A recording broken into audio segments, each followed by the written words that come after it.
Let me start with Major Shah, who's joining us on the broadcast. Thank you for joining us this afternoon, sir. We're talking about, in fact, how earlier Digvijay Singh had demanded proof of the surgical strikes, and now we're seeing that Mike Pompeo has in fact stated very clearly in his book how he and Sushma Swaraj had a conversation, which then shows not only lackadaisical attitude on the side of Pakistan in terms of its counter-terror policies, but also that it was in fact thinking about a nuclear attack on India after Balakot strikes.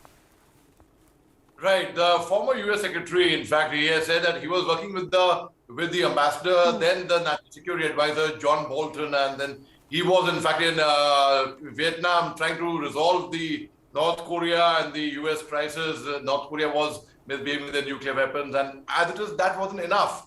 He said now suddenly, and then he said Sushma Swaraj had mentioned to him that on 27th February and 28th February, when we did the Balakot airstrikes, Pakistan would be preparing for their nuclear strikes on India. Well, if that is the case, I think Pakistan, what are they high on? I don't understand. They should be too busy resolving their internal crisis. What are they? Though, of course, Zulfikar Ali Bhutto had once said that, if Pakistan needs to be, the Pakistan need to have grass, they'll eat grass, but they'll have an atomic bomb. They will have that, no doubt.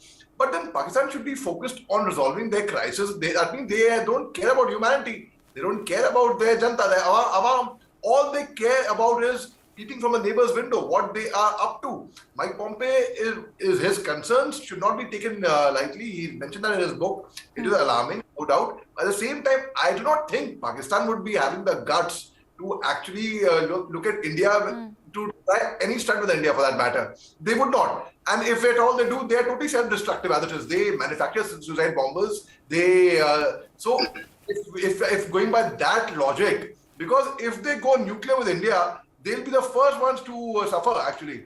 So, but going by that logic, the very fact that they specialize in suicide bombers, I have dealt with suicide bombers in my service. So I can tell you, they're self-destructive. So unless they are planning a suicide attack on themselves, then they can go ahead and attack India, which they are slightly off their heads actually. I don't know what they are high on. I don't know what they're consuming. Right. Yeah, so I don't know what substance they are high on actually. Right, exactly. Open Major Shah quickly, sir. Talking about the Congress making statements on the army, this is not the first time. They have been doing politics at the cost of insulting the Jawans. That has happened quite sometimes earlier as well. This time, although Congress has distanced itself from this statement, do you see now Mike Pompeo's statement in his book on the Balakot strikes as a proper answer on the people who've been asking for proof on the Balakot strikes? Well, I don't think we have to give any answer or any proof to anyone. We don't have to. We are not answerable to anyone for that matter. Our forces did their job and they did it really well. They know the job very well and they did it. They struck Pakistan like really hard. And now whoever wants to say, whoever wants to ask questions, they are real idiots. They are being silly. They are being real idiotic. And now this time, the trouble I will tell you with Congress is, they do self-goals. Right. And I'm talking about this with full sympathy for Congress. I'm not trying to be critical of them. Right. I'm trying to help them actually. If they do a self-introspection, they realize what I'm trying to say. They do self-goals and then they have people from their party who make a bigger fool of themselves by defending their city stand.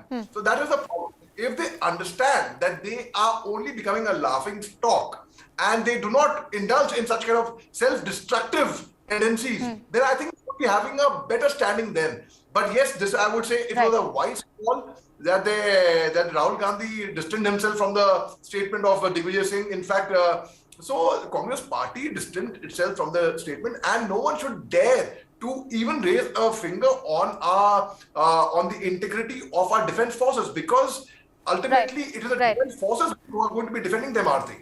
Absolutely.